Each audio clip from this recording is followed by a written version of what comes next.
আজ আমার বিয়ে। নিজেকে অনেক ভাগ্যবান মনে হচ্ছে, কারণ যার সাথে আমার বিয়ে হবে তার সাথে আমার প্রায় 1 বছর রিলেশন ছিল। আর আজ আমাদের ভালোবাসা পূর্ণতা পেতে চলেছে। ও, আপনাদের তো আমার পরিচয় দেওয়া হয় নাই। আমি আদনান সামিরাজ, মা বাবার একমাত্র ছেলে। আর আজ আমারই বিয়ে। আমি কিন্তু এখনো পিচ্চি আছি, শুধু গল্পে বিয়ে হবে, বাকিটুকু পরে জানতে পারবেন। আমার যার সাথে বিয়ে হবে তার নাম ঈশা। আমরা একে অপরকে অনেক ভালোবাসি। কিছুক্ষণ পরে আমার বাবা আমার রুমে আসলো আর বলল, রাজ, তুই এখনো রেডি হওয়া বাদ দিয়ে বসে আসছিস কেন? তাড়াতাড়ি রেডি হয়ে নে, সবাই তো তোর জন্য অপেক্ষা করছে। আব্বু তুমি যাও, আমি 2 মিনিটের মধ্যে আসছি। তারপর আব্বু চলে গেল আর আমি রেডি হওয়ার জন্য ওয়াশরুমে গেলাম। কিছুক্ষণ পর রেডি হয়ে নিচে নামলাম। তখন আমার আম্মু আমার কাছে এসে বলল, বাহ, আমার ছেলেকে তো অনেক হ্যান্ডসাম লাগছে। থ্যাংক ইউ আম্মু। হুম, হয়েছে। এখন যাও, সবাই গাড়িতে অপেক্ষা করছে। আম্মু এখন আসি। আম্মুর কাছ থেকে বিদায় নিয়ে আমি গাড়িতে গিয়ে বসলাম। আর তখন আমার বন্ধুরা আমাকে নানানভাবে জ্বালাতে লাগলো। কিছুক্ষণ পরে আমি আবার শ্বশুরবাড়ি এসে পৌঁছালাম। শ্বশুরবাড়ির সবাই আমাকে অনেক আদরেই বরণ করে নিল। আমিও আমার বন্ধুরা সবাই বসে আছি। তখন আমার আব্বু আমার কাছে এসে বলল, রাজ, একটু এই দিকে আয় তো, তোর সাথে আমার কিছু কথা। জি আব্বু বলো। ঈশা অন্য ছেলের সাথে পালিয়েছে। এই কথা শোনার পর মনে হলো যেন কেউ সজোরে আমার বুকে আঘাত করলো। তাও আমি নিজেকে সামনে নিয়ে বললাম, কি বলছো এগুলা? ঈশা আমার সাথে এমন করতে পারে না। আমারও প্রথমে তাই মনে হয়েছিল, তারপর এটা দেখার পরে বিশ্বাস করতে বাধ্য হলাম। আমি বাবার হাত থেকে চিঠিটা নিয়ে পড়তে শুরু করলাম। সেখানে লেখা ছিল, প্রিয় রাজ, পারলে আমায় ক্ষমা করে দিও। তোমার সাথে রিলেশন চলাকালীন আমি আরেকজনকে ভালোবেসে ফেলি, আর সে বাংলাদেশের সবচেয়ে বড় কোম্পানি এয়ার কোম্পানিতে ম্যানেজার। আর তুমি শুধু একজন সাধারণ কর্মচারী। তাই আমি অনেক ভেবেই সিদ্ধান্ত নিয়েছি যে আমি তোমার সাথে না, মেয়েদের সাথেই বিয়ে করব। তাই আমাকে মাফ করে দিও। ইতি ঈশা। আমি ঈশার চিঠিটা পড়ে হাসলাম আর ভাবতে থাকলাম যে মানুষ টাকার জন্য কত কিছুই না করতে পারে। ঠিক তখন ঈশার বাবা এসে আমার বাবাকে বলল, দেখুন, আমার মেয়ে যা করেছে তার জন্য আমরা অনেক লজ্জিত। তাই বলছিলাম, যদি আমার ছোট মেয়ে নিশিকে আপনার ছেলের সাথে যদি বিয়ে দিতেন। আমার ছেলেকে কি আপনার খেলনা মনে হয় যে যার ইচ্ছে তার সাথে ওর বিয়ে দিব? তখন আমি আমার বাবাকে বললাম যে আমি এই বিয়ে করতে রাজি, তাই যত তাড়াতাড়ি সম্ভব বিয়ের ব্যবস্থা করতে। এর কিছুক্ষণ পরেই আমাদের বিয়ে হয়ে যায় আর আমার নতুন বউ নিয়ে বাসায় চলে আসি। বাসায় আসার পর আমি সোজা ছাদে চলে যাই আর ভাবতে থাকি আমার জীবনটা কেমন করে হঠাৎ করে বদলে গেল। কি হওয়ার ছিল আর কি হলো। না, এরকম করে চলা যাবে না। কিছুক্ষণ পরে দেখি আমার বাবা আমার পাশে দাঁড়িয়ে আছে আর আমাকে উদ্দেশ্য করে বলল, দেখ রাজ, যা হওয়ার তা তো হয়েই গেছে, এখন আর কিছু করার নাই। তাই বলছিলাম তুই এখন ঘরে যা। আব্বু যাব। তার আগে তোমার সাথে আমার কিছু কথা আছে। এতে অনুমতি নেওয়ার কি আছে? যা বলতে চাস বল। আব্বু, আমি সব কিছুর দায়িত্ব বুঝে নিতে চাই। তুমি সব কিছুর ব্যবস্থা করো, আমি 2 দিন পরে সব কিছু শুরু করব। ও, এই কথা। তুই কিছু চিন্তা করিস না, আমি সব কিছুর ব্যবস্থা করছি। এখন তুই রুমে যা, বৌমা সেই অনেকক্ষণ ধরে অপেক্ষা করছে। তারপর আমি আমার রুমের দিকে এগুতে থাকি আর রুমের দরজার কাছে দাঁড়িয়ে ভাবতে থাকি ঢুকবো কি ঢুকবো না। তারপর কিছু না ভেবে ঢুকে পড়ি। আর ঢোকা মাত্র আমার শালিকা, মানে আমার নতুন বউ, আমায় সালাম করে। তখন আমি তাকে বলি, দেখো নিশি, তুমি তো জানো আমাদের বিয়েটা কিভাবে হয়েছে। তাই আমি চাই আগে আমরা একে অপরকে ভালোভাবে জানবো, তারপর নতুন জীবন শুরু করব। উত্তরে নিশি শুধু মাথা নড়ালো। তাই বেশি কিছু না বলে নিশিকে বিছানায় আর আমি সোফায় শুয়ে পড়ি আর হারিয়ে যাই ঘুমের রাজ্যে। সকালে একটা মিষ্টি কণ্ঠে ঘুম ভাঙে। তখন আমি চোখ মেলে দেখি নিশি আমায় ডাকছে। আমি ওর দিকে তাকিয়ে নিজের চোখ সরাতে পারছি না, কারণ নিশি মাত্র শাওয়ার নিয়ে বের হলো আর ভেজা চুলে নিশিকে অসাধারণ লাগছে। তখন আবার নিশির কথায় বাস্তবে ফিরি। তাই আমি নিশিকে জিজ্ঞাসা করলাম, কি হয়েছে, এত ডাকছো কেন? নিচে সবাই নাস্তা করার জন্য ডাকছে, আপনাকে আর আমাকে, তাই। ও, তুমি একটু ওয়েট করো, আমি ফ্রেশ হয়ে আসছি। তারপর আমি ফ্রেশ হওয়ার জন্য ওয়াশরুমে যাই। আর যখন বের হয় তখন নিশিকে দেখে ক্রাশ খাই, কারণ আমি বের হয়ে দেখি নিশি একটা নীল শাড়ি পরে আছে, তার সাথে হালকা সাজ। এমনিতেই আমার নীল কালার অনেক প্রিয়। আমি ভালো করে লক্ষ্য করে দেখলাম যে নিশি ভালোভাবে শাড়ি পরতে পারে নাই, কোনো রকম শুধু পেঁচিয়ে রেখেছে। এটা দেখে আমি জোরে হেসে দিলাম। আর তখন নিশি আমার কাছে এসে বলল, এ কি, আপনি পাগলের মতো হাসছেন কেন? কি আমি পাগল? নয়তো কি, পাগল না হলে কেউ এমন করে হাসে? তোমার শাড়ি পরা দেখলে যে কেউ পাগল হয়ে যাবে। দেখুন, একদম হাসবেন না। আমি শাড়ি পরতে পারি না, তাই বলে এইভাবে হাসতে হবে? ঠিক আছে, আর হাসবো না। তার আগে তুমি আমার কাছে আসো, তোমায় ভালো করে শাড়ি পরিয়ে দেই। আপনি শাড়ি পরাতে পারেন? পারি। দাঁড়াও, তোমাকে পরিয়ে দেই। তারপর আমি নিশিকে শাড়ি পরিয়ে দেই, আর নিশি আমার দিকে অপলক তাকিয়ে আছে। শাড়ি পরানো শেষে আমি নিশির দিকে তাকিয়ে ওর প্রেমে পড়ে যাই, কারণ শাড়িতে নিশিকে অপরূপ সুন্দর লাগছে। আর নিশি দেখতে ঈশার থেকেও অনেক সুন্দর। আমি ওর দিকে তাকিয়ে আছি, এমন সময় নিশি আমাকে বলে, বাহ, আপনি তো দেখছি অনেক ভালো শাড়ি পরাতে পারেন। নিশ্চয়ই আপুকে পরানোর জন্য শিখেছেন। এটা বলেই নিশি নিজের জিহ্বায় কামড় দেয়, কারণ সে ভুল কথা বলে ফেলেছে। আর ঈশার কথা শুনে আমার মন আবার খারাপ হয়ে যায়। তাই আমি নিশিকে বলি, চলো এখন নিচে যাওয়া যাক, সবাই আমাদের জন্য অপেক্ষা করছে। তারপর আমি আর নিশি নিচে যাই। তখন সবাই আমাদের দিকে অবাক হয়ে তাকিয়ে থাকে, কারণ আমিও একটা নীল শেরওয়ানি পরেছি। তারপর আমি আর নিশি খাওয়ার টেবিলে পাশাপাশি বসি। আর খাওয়ার এক পর্যায়ে আমি আব্বুকে বলি, আব্বু, আমি ইয়ামিনের সাথে সব কথা বলে নিয়েছি, আর কাল সকালে আমি আর নিশি কয়েকদিনের জন্য ঢাকায় যাব। বুঝেছি। আর আমিও সব কথা বলে রেখেছি, কালকে সকালে তোদের ঢাকার ফ্লাইট। আমি যা যা বলেছিলাম সব কিছুর অ্যারেঞ্জমেন্ট কি হয়ে গেছে আব্বু? না, সব হয় নাই, তবে আজকের মধ্যে হয়ে যাবে। তারপর আরও কিছু কথা বলে আমি আর নিশি রুমে আসলাম। তখন নিশি আমায় জিজ্ঞাসা করলো যে আমরা কেন ঢাকায় যাব। তাই আমি তাকে বললাম যে এটা আমার তরফ থেকে নিশির জন্য সারপ্রাইজ। আর আমি নিশিকে ব্যাগ গুছিয়ে রাখতে বলি। নিশি আমার কথা মতো নিজের ব্যাগ গুছিয়ে রাখে। অন্যদিকে ঈশা আর মেহেদিও বিয়ে করেছে, আর তারা দুজনই অনেক খুশি। আর তখন মেহেদির ফোনে একটা কল আসে। হ্যালো, কি বলছেন? ও স্যার, আপনি কিছু দরকার আছে নাকি? ওকে স্যার, আমি সব ব্যবস্থা করে দিব। এখন রাখি। কে ফোন করেছিল? আমাদের নিউ সিও ফোন করেছিল আর বলল যে কাল তিনি ও তার ওয়াইফ আসবে ঢাকায়, তাই একটা গ্র্যান্ড পার্টির অ্যারেঞ্জমেন্ট করা হয়েছে। আর সেখানে আমাকে আমার বউকে নিয়ে উপস্থিত থাকতে হবে। ও, চলো এখন ঘুমাতে যাই, কাল আবার অনেক কাজ আছে। তার পরের দিন মেহেদি আর ঈশা পার্টিতে যায়, আর তার পৌঁছানোর কিছুক্ষণ পরে হেলিকপ্টারে করে মেহেদির নিউ বস আসে, আর অফিসের সব স্টাফ তাকে স্বাগতম জানানোর জন্য যায়। আর যখনই নতুন বস ও তার ওয়াইফ হেলিকপ্টার থেকে নিচে নামে, তখন ঈশা প্রচণ্ড রকমের একটা শক খায়, কারণ মেহেদির কোম্পানির নতুন বস অন্য কেউ না, তার প্রাক্তন প্রেমিক রাজ এই কোম্পানির বস। আর তার ওয়াইফ হলো ঈশার আপন বোন নিশি। কিন্তু এটা কিভাবে সম্ভব? রাজ তো ঈশাকে বলেছিল যে সে একজন সাধারণ ঘরের ছেলে, কিন্তু সে এত বড় কোম্পানির মালিক হলো কিভাবে? তারপর আমি আর নিশি হেলিকপ্টার থেকে নেমে আসি, আর দেখি যে ঈশা আমাদের দিকে অবাক চোখে তাকিয়ে আছে। সে হয়তো ভাবছে আমি এখানে কেমন করে আসলাম, আর মালিকই বা কেমন করে হলাম। কারণ আমি ঈশাকে বলেছিলাম যে আমি একটা কোম্পানির সাধারণ একজন কর্মচারী। হেলিকপ্টার থেকে নামার পরে সবাই আমাকে আর নিশিকে নিয়ে ব্যস্ত হয়ে পড়ে। তখন ঈশা আর ওর হাজবেন্ড মেহেদি আমাদের কাছে আসে আর আমাদের স্বাগতম জানায়। তখন ঈশা আমাকে বলে, রাজ, তুমি এখানে কি করো? আর তুমি এয়ার কোম্পানির সিও হলে কিভাবে? কেন মিস ঈশা, অবাক হচ্ছেন নাকি?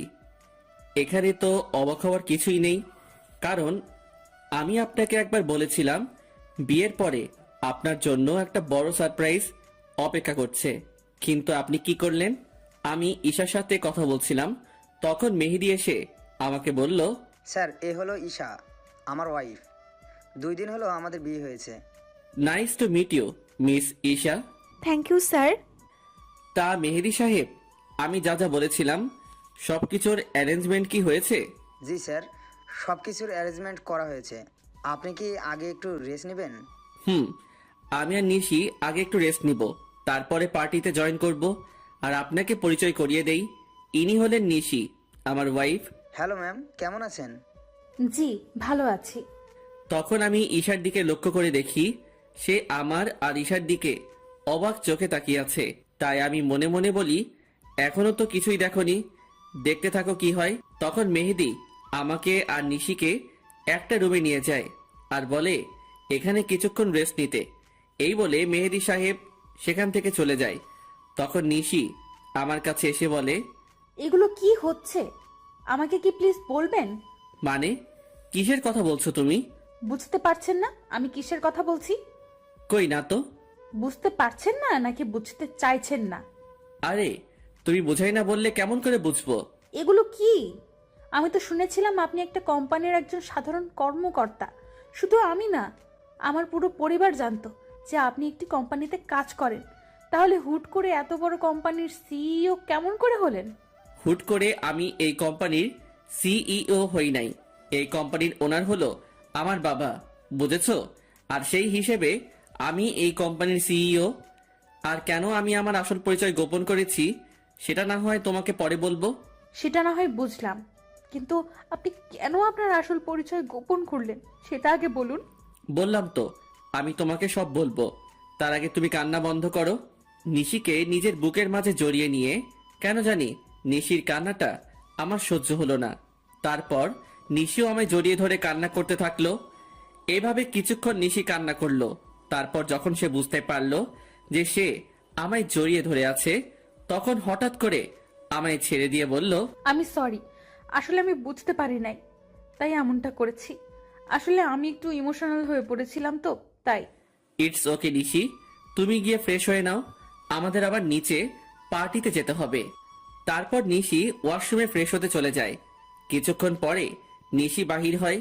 তখন আমি ফ্রেশ হওয়ার জন্য ওয়াশরুমে প্রবেশ করি। আর বের হওয়া মাত্র নিশিকে দেখে টাসকি খাই, কারণ নিশিকে নীল শাড়িতে একদম অপসরীর মতো লাগছে, সাথে হালকা মেকআপ, যা দেখে যে কেউ নিশির প্রেমে পড়তে বাধ্য। আমাকে এইভাবে তাকিয়ে থাকতে দেখে নিশি আমার চোখের সামনে তুড়ি বাজিয়ে জিজ্ঞাসা করে, এই যে মিস্টার, এইভাবে তাকিয়ে কি দেখছেন? একটা ডানাকাটা পড়ি। নিজের অজান্তেই বলে ফেলি। আর আমার কথায় নিশি বেশ লজ্জা পায়, যা ওর চেহারা দেখে বোঝা যাচ্ছে, কারণ নিশির চেহারা একদম লজ্জায় লাল হয়ে গেছে। তখন আমি বলি, থাক আর লজ্জা পেতে হবে না, এখন তাড়াতাড়ি রেডি হয়ে নাও তো। তখন নিশি আবার রেডি হতে থাকে। আর নিশি যখন লিপস্টিক তার ঠোঁটে দিতে যাবে, তখন আমি তাকে আটকিয়ে বলি যে, তোমাকে এমনি অনেক ভালো লাগছে, এইসব লিপস্টিক আর কোনো দিন দিবা না, ওকে? নিশিও বাধ্য মেয়ের মতো মাথা নাড়ালো। কিছুক্ষণ পরে নিশি আমাকে জিজ্ঞাসা করে যে তাকে কেমন লাগছে।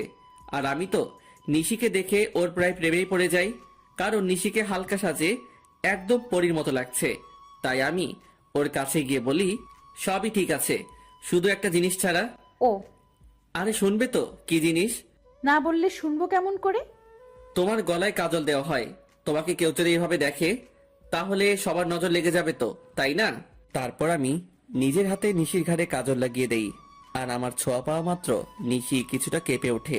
আর নিশির এত কাছে গিয়ে আমিও কেমন যেন একটা ঘোরের মধ্যে চলে গেছিলাম। আর নিশিও কিছুটা আমার মতোই হয়ে গেছিল। তখন আমি নিশির মুখটা উপরের দিকে তুলে আমার ঠোঁট ওর ঠোঁটের দিকে এগিয়ে নিয়ে যাই। আর যখনই আমি নিজের ঠোঁট নিশির ঠোঁটের সাথে মেলাবো, তখনই কেউ একজন রুমের মধ্যে প্রবেশ করে। এতে করে নিশি আমার থেকে কিছুটা দূরে চলে যায় আর আমাদের দুজনেরই ঘোরটা কেটে যায়। তাই তখন দেখার চেষ্টা করি যে কে এসেছে, আর তখনই দেখি ঈশা দাঁড়িয়ে আছে। এতে করে আমার রাগটা বেড়ে যায়। তাই আমি ঈশাকে গিয়ে বলি, আপনার কি একটু সাধারণ বুদ্ধিটুকু কি নেই যে একটা সদ্য বিবাহিত দম্পতির রুমে কোনো পারমিশন ছাড়া প্রবেশ করেছেন? আসলে আমি তো জানতাম না ভেতরে কি হচ্ছিল, আর তোমার রুমে ঢুকতে তো আগে কখনো পারমিশন লাগেনি, তাই। ও প্লিজ, আগে কি হয়েছে না হয়েছে I just don't care, but now I am married, so next time knock করে রুমে ঢুকবেন, আন্ডারস্ট্যান্ড? Yes, I understand. কথাটা মনে থাকে যেন। আর কি জন্য এসেছেন সেটা কি জানতে পারি? আমি তোমার কাছে ক্ষমা চাইতে এসেছি, প্লিজ আমাকে মাফ করে দাও। আপনি কিসের জন্য ক্ষমা চাইছেন মিস ঈশা? সেটা কি জানতে পারি? তোমার সাথে করা অন্যায়গুলোর জন্য আমি ক্ষমা চাচ্ছি। কিছু বলতে যাব তখনই নিশি এসে বলে, আপু তুই যা করেছিস তা কত বড় অন্যায় সেটা কি তুই জানিস? জানি। তাহলে কোন মুখে তুই মাফ চাইতে এসেছিস সেটা আমাকে বল। নিশি, বোন আমার, তুই আমাকে ভুল বুঝিস না। আমি তো আমার ভুল বুঝতে পেরেছি, তাই তো আমি ক্ষমা চাইতে এসেছি। আপনি কোনো অন্যায় করেন নাই মিস ঈশা। অন্যায় তো করেছি আমি। আপনার মতো একজন প্রতারককে ভালোবেসেছিলাম। এটার চেয়ে বড় অন্যায় আর কি হতে পারে সেটা বলুন তো। আমি আরো কিছু বলতে যাব, তার আগে আমার ফোনে একটা কল আসে। আমি কলটা রিসিভ করেই নিশিকে বলি যে তাড়াতাড়ি রেডি হয়ে নিতে। আর ফোনটা করেছিল মেহেদি, মানে ঈশার হাজবেন্ড। তারপর আমি ঈশাকে আমার রুম থেকে চলে যাওয়ার জন্য বলি। কিছুক্ষণ পর নিশি বের হয়ে আসে, আর আমি তো নিশিকে দেখে রীতিমতো টাসকি খেয়ে যাই। কারণ নেভি ব্লু শাড়িতে নিশিকে অসাধারণ লাগছে, তার সাথে হালকা মেকআপও করেছে। আমাকে এভাবে তাকিয়ে থাকতে দেখে নিশি আমাকে বলে, এই যে মিস্টার রাজ, এইখানে দাঁড়িয়ে থাকবেন নাকি নিচেও যাবেন? যাব। আর তোমাকে কিন্তু অনেক কিউট লাগছে মিসেস রাজ। আমার মুখে মিসেস রাজ ডাকটা শুনে নিশি অনেক খুশি হয়, যা ওর মুখ দেখে বোঝা যাচ্ছিল। তখন আমি আবার নিশিকে বললাম, কি হলো, নিচে যাবে না নাকি? তারপর আমি আর নিশি দুজনেই একসাথে নিচে যাই, আর সেখানে থাকা সবাই আমাদেরকে স্বাগত জানায়। তারপর আমি নিশিকে একে একে সবার সাথে পরিচয় করিয়ে দেই, আর সবাই নিশিকে অনেক পছন্দ করে আর অনেক তারিফও করে। এগুলো দেখে ঈশা অনেকটা জেলাস ফিল করে, কারণ এগুলো ঈশা পাওয়ার কথা ছিল, কিন্তু তার লোভের কারণে সে সবকিছু হারিয়েছে। পার্টি শেষ হওয়ার পরে আমি আর নিশি নিজেদের রুমে চলে আসি। আর রুমে আসার পরে নিশি আমাকে বলে, আপনাকে একটা কথা জিজ্ঞাসা করার ছিল, যদি কিছু মনে না করেন তাহলে করব। বলো, তোমার কি বলার আছে? আপনার আর আপুর পরিচয় হলো কিভাবে? বুঝলাম, তাহলে শুনো।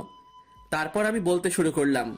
আমি তখন সবেমাত্র লেখাপড়া শেষ করে দেশে ফিরেছি।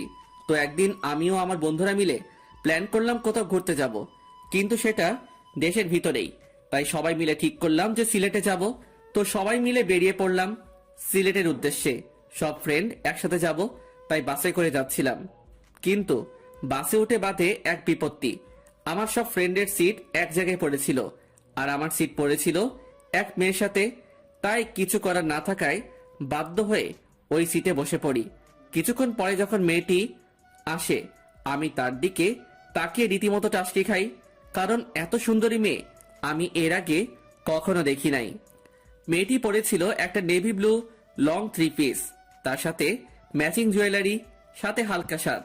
দেখে মনে হচ্ছিল জান্নাতের অপসরী। আমি তার দিকে এক ধ্যানে তাকিয়েছিলাম। আমার এভাবে তাকানো দেখে মেয়েটি বলে ওঠে, এই যে মিস্টার, দেখা শেষ হলে আমাকে বসার জায়গাটা দিন। মেয়েটি কিছুক্ষণ পরে আমায় জিজ্ঞাসা করে, হাই, আমি ঈশা। আপনার নামটা কি জানতে পারি? আমি রাজ। বাহ, চেহারার সাথে নামেরও মিল আছে। সিলেট যাচ্ছেন নিশ্চয়? আপনি কেমন করে জানলেন? এমন আবাল তো জীবনেও দেখি নাই। সিলেটের বাসে করে মানুষ অন্য কোথাও কি যাইতে পারে বলেন তো? এটাই আপনি বুঝবেন না মিস্টার। রাগ তোর বুঝাবুঝি। ও, হুম তখন আমি তাকে বললাম যে, আপনি কি একাই যাচ্ছেন নাকি? উত্তরে সে বলল, একা কেন যাব? আমার সাথে তো আপনি আছেন, তাই না? আপনি যদি চান তাহলে সত্যি যেতে পারি। মনে মনে বললাম, কিছু বললেন? কই না তো। ও, আমি মনে করেছিলাম হয়তো কিছু বললেন। না, আমি তো কিছুই বলি নাই। তা সিলেটে কোথায় যাচ্ছেন? এই তো ফ্রেন্ডসদের সাথে ঘুরতে যাইতেছি। আর আপনি? আমিও তো ফ্রেন্ডদের সাথে যাচ্ছি। আপনি কি স্টুডেন্ট নাকি জব টপ করেন? আমি হলাম, আপনি হলেন কি? না, আসল পরিচয়টা দেওয়া যাবে না। আমি একটা সফটওয়্যার কোম্পানিতে জব করি। মিথ্যা পরিচয় দিলাম। ও, তারপর ঈশার সাথে আরো অনেক কথা হলো। তখন জানতে পারলাম সে অনার্স 2য় বর্ষের ছাত্রী। এইভাবেই আমাদের পরিচয় হয়। তারপর পরিচয় থেকে ভালোবাসা। আমি আর ঈশা অনেক ভালো ফ্রেন্ড হয়ে গেছিলাম।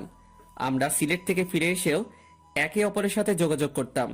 একদিন আমি ঈশাকে প্রপোজ করি, আর ঈশাও সেটা অ্যাকসেপ্ট করে। কিন্তু রিলেশনে থাকা অবস্থায়ও আমি আমার আসল পরিচয়টা ঈশাকে জানাইনি। আমি চেয়েছিলাম ঈশাকে এটা সারপ্রাইজ দিব, কিন্তু পরে যে আমি নিজে সারপ্রাইজড হয়ে যাব এইটা ভাবতে পারি নাই। কথাগুলো বলে নিজের অজান্তেই আমার চোখ দিয়ে পানি বের হয়ে গেছিল। সেটা বুঝতেই পারি নাই।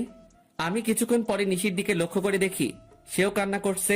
তখন আমি তাকে বলি, এ কি, তুমি কান্না করছো কেন? আপনি আপুকে এতটা ভালোবাসতেন, আর আপু আপনার সাথে কি করলো?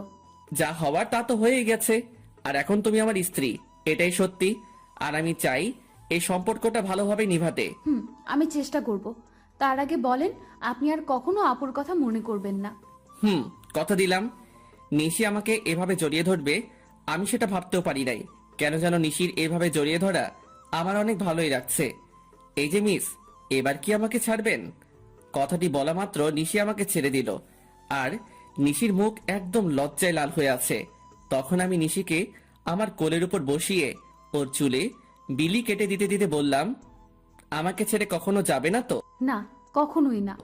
তারপর আমি নিশির কপালে আলতো করে একটা চুমু খেলাম, আর আমার ঠোঁটের ছোঁয়া পাওয়া মাত্র নিশি কেঁপে উঠল। এখন যাও, ফ্রেশ হয়ে আসো। আজ এমনিতেও অনেক ধকল গেছে, আগামীকাল থেকে আমরা নতুন জীবন শুরু করব। আমার কথাই হয়তো কিছুটা লজ্জা পেয়েছে। তারপর নিশি ফ্রেশ হয়ে আসে, আর আমি নিশিকে জড়িয়ে ধরে শুয়ে পড়ি। এই কয়দিনে আমি নিশিকে অনেকটাই ভালোবেসে ফেলেছি। পরের দিন সকালবেলা নিশির আগেই ঘুমটা ভেঙে যায়। আমি ঘুম থেকে উঠে যখন বসতে যাব, তখন দেখি নিশি আমার বুকের মাঝে শুয়ে আছে, আর নিশির ঘুমন্ত চেহারাটা অনেক সুন্দর লাগছে। হয়তো সব মেয়েদের ঘুমন্ত চেহারা একরকম হয়, কিন্তু নিশির মতো কারো হয় না। তখন আমি খেয়াল করে দেখি নিশির মুখের উপর কিছুটা চুল এসে পড়েছে, যার কারণে তার ঘুমের সমস্যা হচ্ছে। তাই আমি নিশির মুখের উপর থেকে চুলগুলো সরিয়ে কানের সাথে গুজে দেই। তখনই আমার চোখ আটকে যায় নিশির গোলাপি ঠোঁটের উপর। আমি নিজের অজান্তেই নিশির ঠোঁটে চুমু দিয়ে বসি, আর তখনই নিশি জেগে যায়। আমাকে ওর এত কাছে দেখে নিশি কিছুটা ঘাবড়ে যায়, আর আমি ওকে কিস করেছি এটা বুঝতে পেরে নিশি লজ্জা পেয়ে আমার বুকের মাঝে মুখ লুকিয়ে ফেলে। তখন আমি নিশিকে বলি, এই কি হলো তোমার, আর এমন কেন করছো? আমার মনে হয় লজ্জা করে না। বাবা, এখনই এত লজ্জা? তাহলে রাতে যা হবে তখন কি করবা? যা ফাজিল কোথাকার, মুখে কিচ্ছু আটকায় না। নিশি জানো, তোমার ঠোঁটের স্বাদ কিন্তু সেই রকম। নিশিকে লজ্জা দেওয়ার জন্য। যা। আর আমি বসে বসে ভাবতে লাগলাম, পাগলিটা এই কয়দিনে আমাকে অনেক ভালোবেসে ফেলেছে, আর আমিও ওকে অনেক ভালোবেসে ফেলেছি। কিছুক্ষণ পরে নিশি ওয়াশরুম থেকে বাহির হলো, আর আমি ফ্রেশ হতে চলে গেলাম। আমি ফ্রেশ হয়ে এসে দেখি নিশি চুল বুঝছে। তখন আমি নিশিকে পেছন থেকে জড়িয়ে ধরি, আর নিশির চুলের মধ্যে নাক ডুবিয়ে দেই। এতে নিশি কিছুটা কেঁপে ওঠে। আমি নিশির চুলের গন্ধে কোথায় যেন হারিয়ে গিয়েছিলাম। নিশির ডাকে আমার ঘোর ভাঙলো। নিশি আমাকে বলল, এই যে মিস্টার, অফিসে যাবেন না নাকি? এত সুন্দর বউ রেখে কিভাবে অফিস যাই বলো তো? তার চেয়ে বরং চলো তুমি আর আমি ঘুরতে যাই। সত্যি বলছেন? না, মিথ্যা বলছি। আমার কথা শুনে নিশির হাসি মাখা মুখ নিমিষেই গায়েব হয়ে গেল। তখন আমি বললাম, থাক, আর ঢং করতে হবে না, তাড়াতাড়ি গিয়ে রেডি হয়ে আসুন। আপনি অনেক কিউট। বলে আমাকে কিস করে এক দৌড়ে পালালো। আমি তখন মনে মনে বললাম, পাগলি একটা। কিছুক্ষণ পরে নিশি নেভি ব্লু শাড়ি পরে বের হলো, আর সাথে হালকা সাজ। এতে নিশিকে আরো বেশি সুন্দরী লাগছিল। তারপর নিশি আমার কাছে এসে বলে, চলুন, আমি রেডি। চলো। তারপর আমি ম্যানেজারকে ফোন দিয়ে আসতে বলি। ম্যানেজার মানে ঈশার হাজবেন্ড। কিছুক্ষণ পরে ঈশা ও তার হাজবেন্ড আসে, আর আমাকে বলে, স্যার, আপনি যা যা বলেছিলেন সব রেডি। ধন্যবাদ মেহেদি সাহেব। আরে, এতে ধন্যবাদ দেওয়ার কি আছে? মেহেদি সাহেব, আমি আপনাকে একটা জিনিস আনতে বলেছিলাম, সেটা কি এনেছেন? হ্যাঁ স্যার, এনেছি, এই নিন। তখন আমি নিশিকে ডাকি আর জিজ্ঞাসা করি, এইটা কেমন হয়েছে? আপনাদের তো বলতেই ভুলে গিয়েছি, ওই প্যাকেটের মধ্যে একটা নেকলেস ছিল, যেটা আমি নিশির জন্য আনতে বলেছিলাম। Wow, it's gorgeous. এবার পড়ুন দেখি। এটা আমার জন্য? এবার পড়ুন তো। না, আপনি আমাকে পরিয়ে দিন। তো কি আর করার, সবার সামনে আমি নিশিকে নেকলেসটা পরিয়ে দিলাম। পরানোর পর ঈশার দিকে তাকিয়ে দেখি সে কেমন করে যেন তাকিয়ে আছে নিশির দিকে। হয়তো সে এটা ভাবছে যে যা ওর পাওয়ার কথা ছিল সেটা তার ছোট বোন পাইতেছে। তারপর আমি আর নিশি ঘুরতে বাহির হলাম। সারাদিন ঘোরাঘুরি করে যখন নদীর ধারে গিয়ে বসলাম, তখন নিশি বলল যে সে ফুচকা খাবে। অনেক বোঝানোর পরেও কোনো লাভ হইল না, তাই তাকে ফুচকা খেতে নিয়ে গেলাম। আর আমি নিশির ফুচকা খাওয়া দেখে অবাক না হয়ে পারলাম না। মেয়েরা এত ফুচকা কিভাবে খেতে পারে সেটা আল্লাহই ভালো জানে। প্রায় অনেক রাত হয়ে যায় বাসায় ফিরতে। তারপর বাসায় ফিরেই আমি ওয়াশরুমে চলে যাই ফ্রেশ হতে। আমি বের হওয়ার পরে নিশি ঢুকে। কিছুক্ষণ পরে নিশি বাহির হয়। তখন আমি নিশিকে গিয়ে পেছন থেকে জড়িয়ে ধরি আর বলি, সকালে কি বলেছিলাম মনে আছে? নিশি উত্তরে শুধু মাথা নাড়ালো। তাহলে শুরু করা যাক। আমি কি নিষেধ করেছি নাকি? আমি নিশির শাড়ি পেয়ে ওকে কোলে তুলে নেই আর বিছানায় গিয়ে রাখি।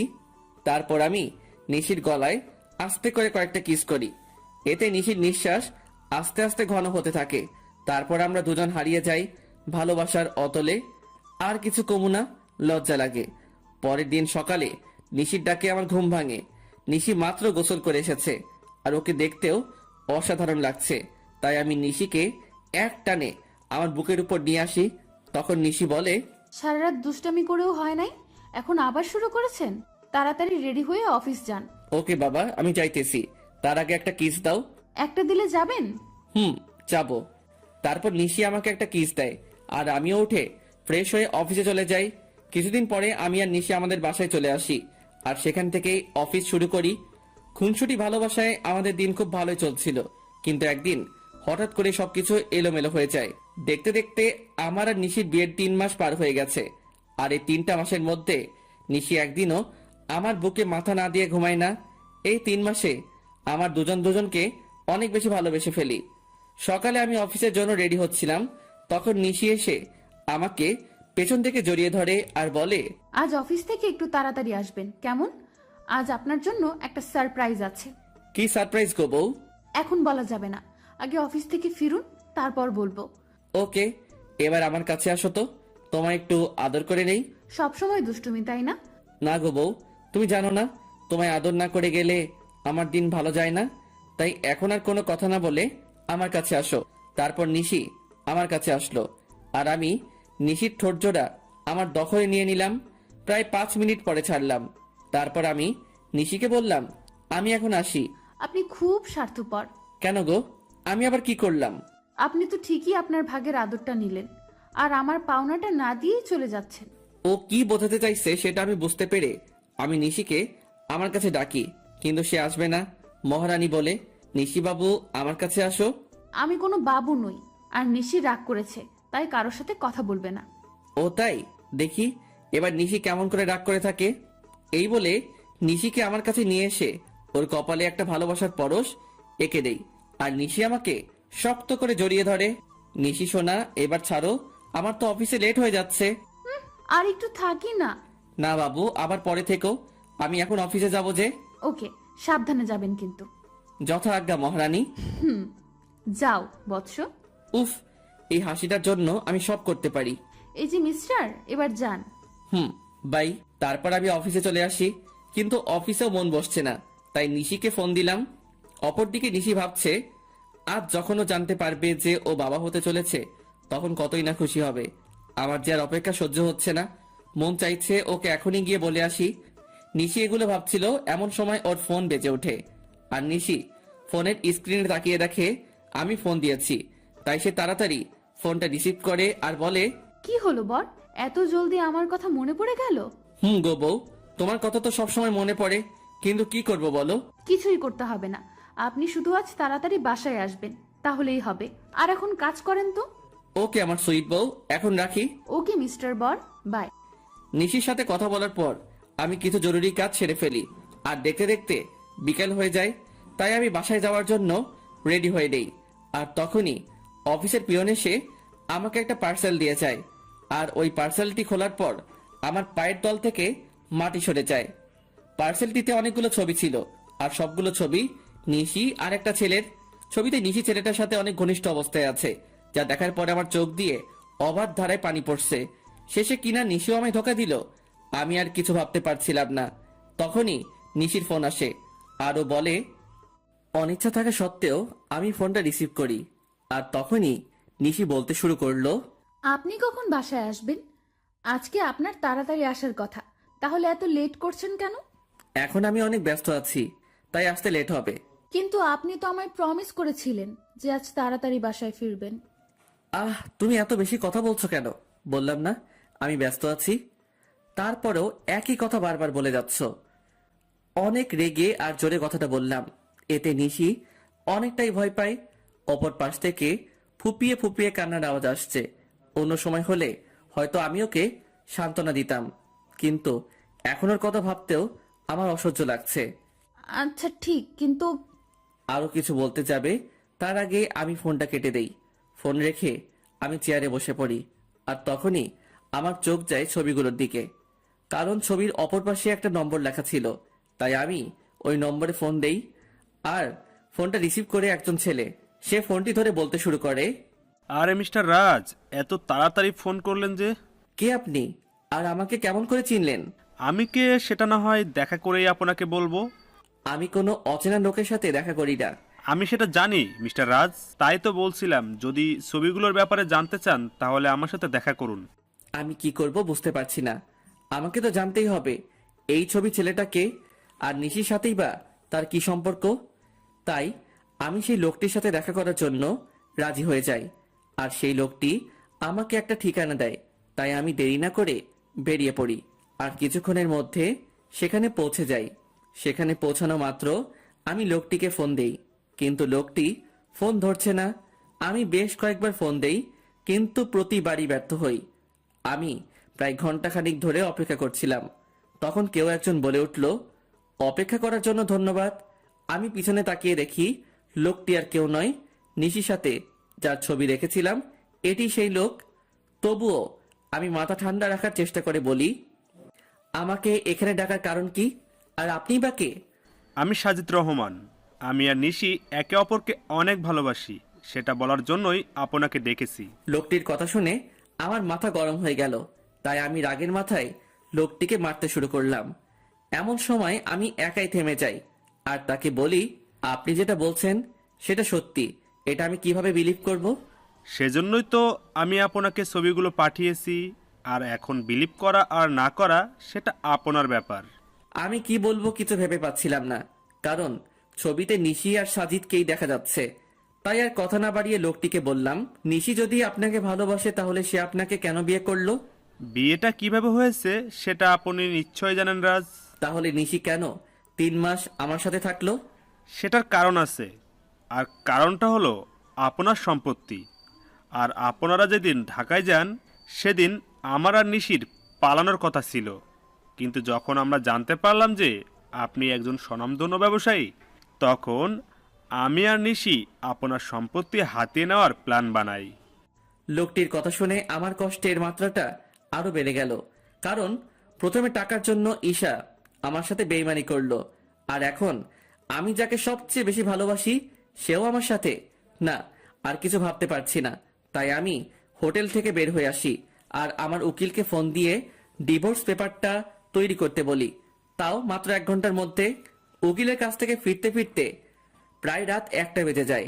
তাই আমি বাসার কাউকে বিরক্ত না করে আমার কাছে যে চাবি ছিল সেটা দিয়ে দরজা খুলে ভিতরে যাই, আর ভিতরে গিয়ে দেখি নিশি বসে বসে ফুপিয়ে ফুপিয়ে কান্না করছে।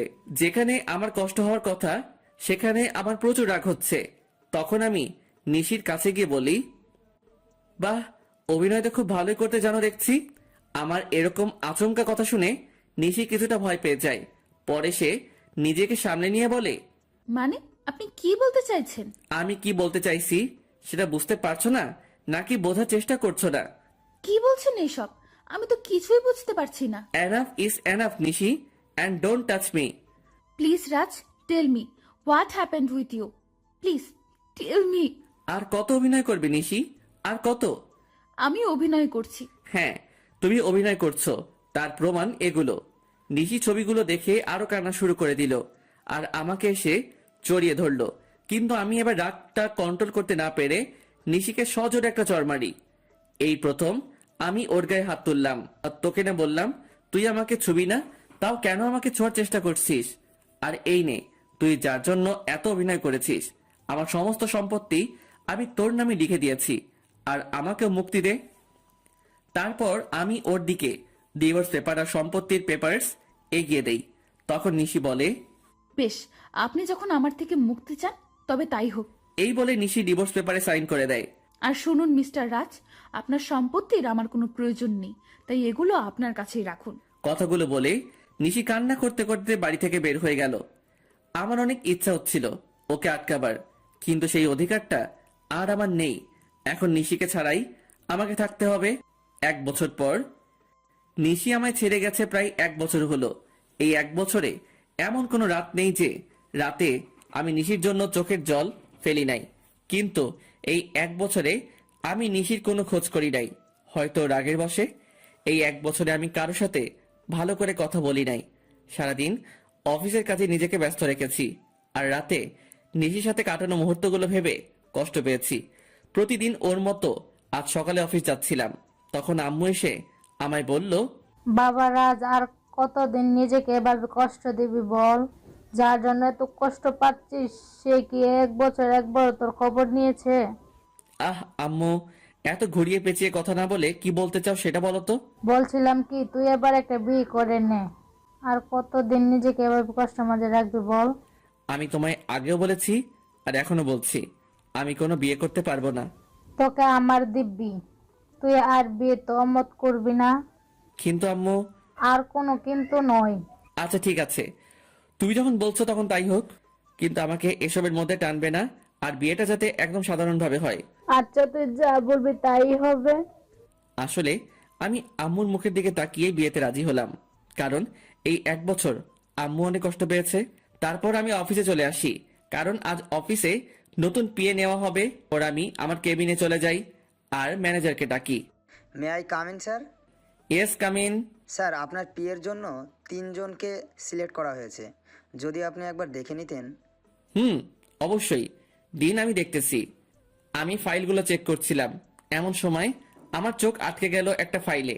তাই আমি ম্যানেজারকে বললাম, ম্যানেজার সাহেব, এই মেয়েটাকে নিন, আর তার আগে কন্ট্যাক্ট পেপার সাইন করিয়ে নেবেন। Okay, I take leave now. Sure, you can. সেদিনকার মতো অফিসের সমস্ত কাজ শেষ করে বাসায় আসলাম, আর আসামাত্র আম্মু বলল, আমি একটা মেয়ে পছন্দ করছি, যদি তুই একবার দেখে নিতি। তার কোনো দরকার নেই, আর আমি বিয়েটা 1 মাস পরে করতে চাই। কিন্তু তুই। প্লিজ আম্মু, একটু বোঝার চেষ্টা করো। আচ্ছা ঠিক আছে। তারপর আমি আমার রুমে চলে আসলাম আর ফ্রেশ হয়ে ঘুমিয়ে পড়লাম। যদিও জানি ঘুম আসবে না, তবুও ঘুমানোর ব্যর্থ চেষ্টা করলাম, কারণ এখন রাতে আর ঘুম আসে না। যদিও আসে, তাও নিশির সাথে কাটানো মুহূর্তগুলো মনে হয় ভেঙে যায়। কোনোভাবে রাতটা পার করলাম। পরের দিন সকালে ঘুম থেকে উঠে ফ্রেশ হয়ে অফিসে চলে আসলাম।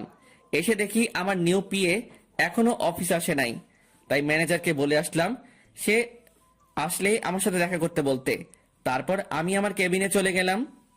কিছুক্ষণ পরে কেউ আমার কেবিনের দরজা নক করলো, তাই আমি পেছন ফিরে বসলাম। May I come in sir? Yes, come in. আসলে স্যার, আমি আসার সময় জেমে আটকা পড়ে গেছিলাম, তাই আসতে লেট হইল। কিন্তু স্যার, আর কোনো দিন লেট হবে না। তাই বুঝি।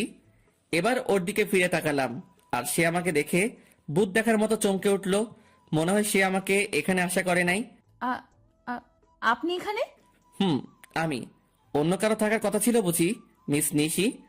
আপনাদের তো বলাই হয়নি আমার বিয়ে হলো নিশি। এটা তো আপনার অফিস না, তাহলে এখানে কেমন করে আসলেন? আপনার বোধহয় কোথাও ভুল হচ্ছে, কারণ এই অফিসের ওনার আমি। হয়তোবা হতে পারেন, তবে আমি এই অফিসে জব করতে পারবো না। কথাগুলো বলেই নিশি চলে যাচ্ছিল, তাই আমি ওকে থামিয়ে বলি, excuse me miss Nishi, without my permission আপনি যেতে পারবেন না। What the hell are you talking? আমি ঠিক কথাই বলছি।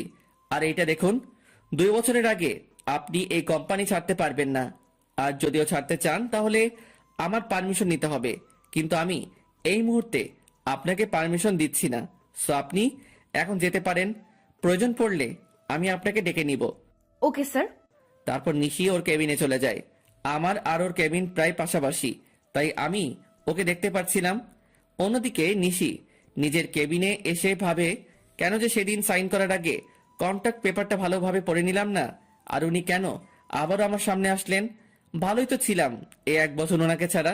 এমন সময় নিশির ফোনে কল আসে, আর ফোনটা ধরা মাত্র নিশি কিছুটা বিচলিত হয়ে যায়। ফোনের ওপাশ থেকে কেউ কিছু হয়তো বলল।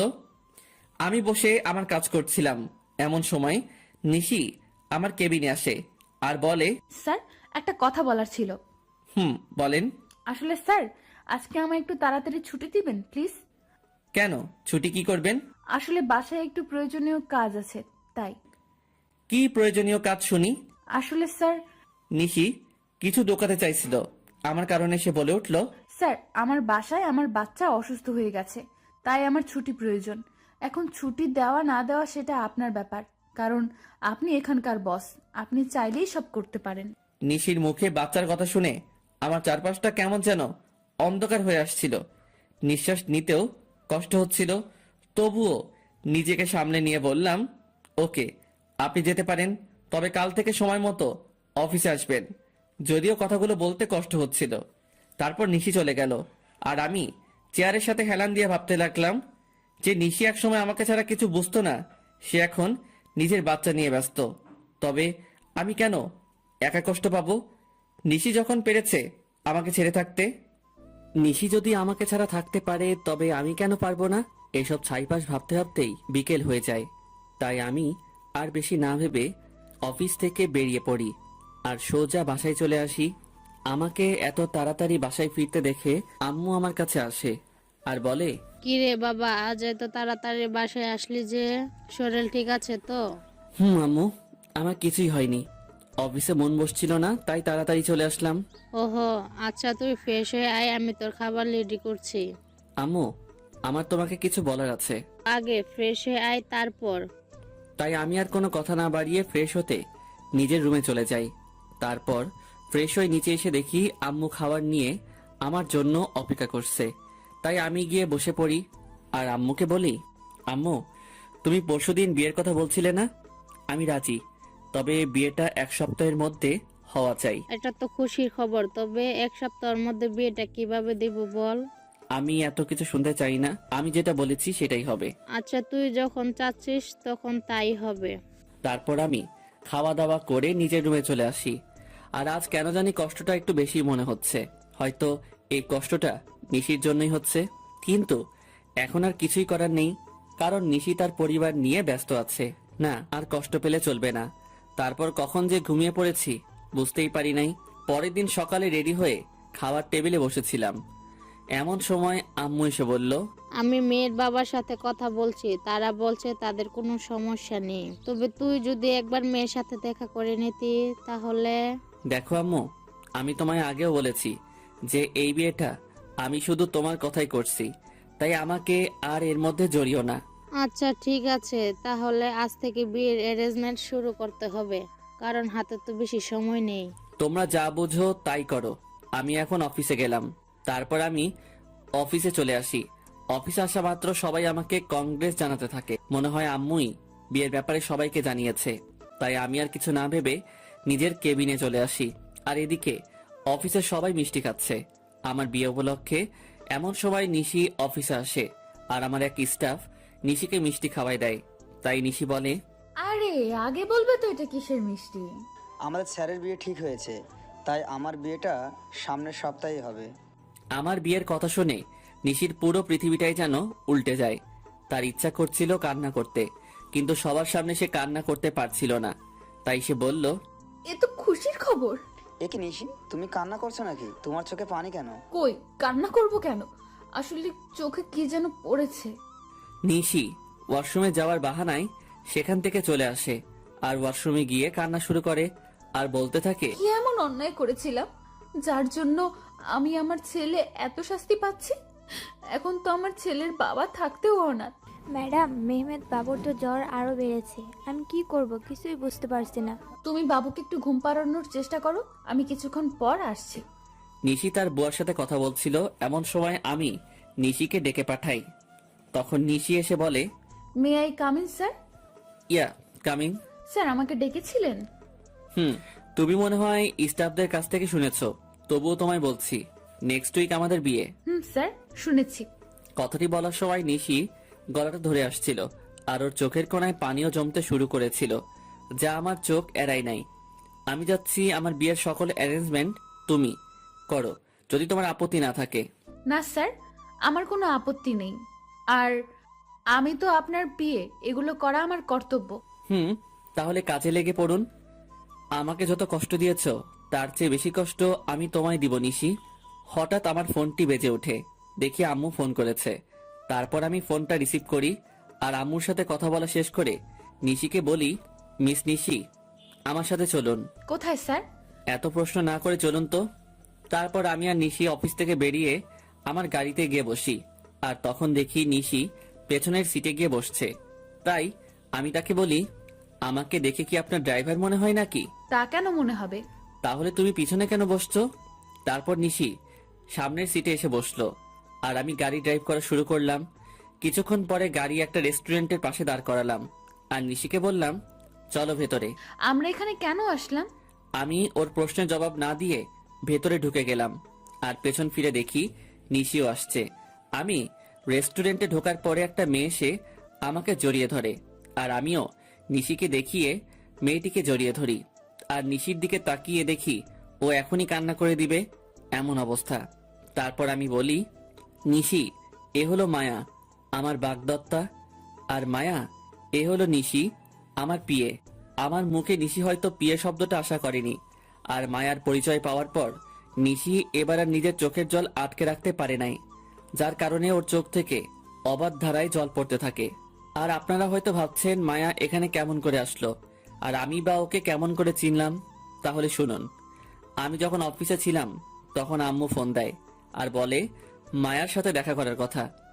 যদিও আমি প্রথম দিকে আম্মুকে নিষেধ করে দেই যে আমি মায়ের সাথে দেখা করব না, কিন্তু পরে আমার নিশির কথা মনে হয়, তার সাথে মনে হয় ওর ধোকা দেওয়ার কথা। তাই আমি মায়ার সাথে দেখা করতে রাজি হয়ে যাই আর আমার সাথে নিশিকেও নিয়ে আসি। তো গল্পে ফেরা যাক।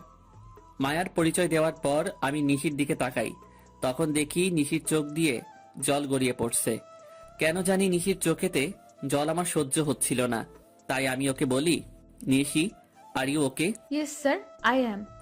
তাহলে তোমার চোখে জল কেন? কই না তো, আসলে স্যার প্রচুর গরম পড়েছে তো, তাই এমন মনে হচ্ছে।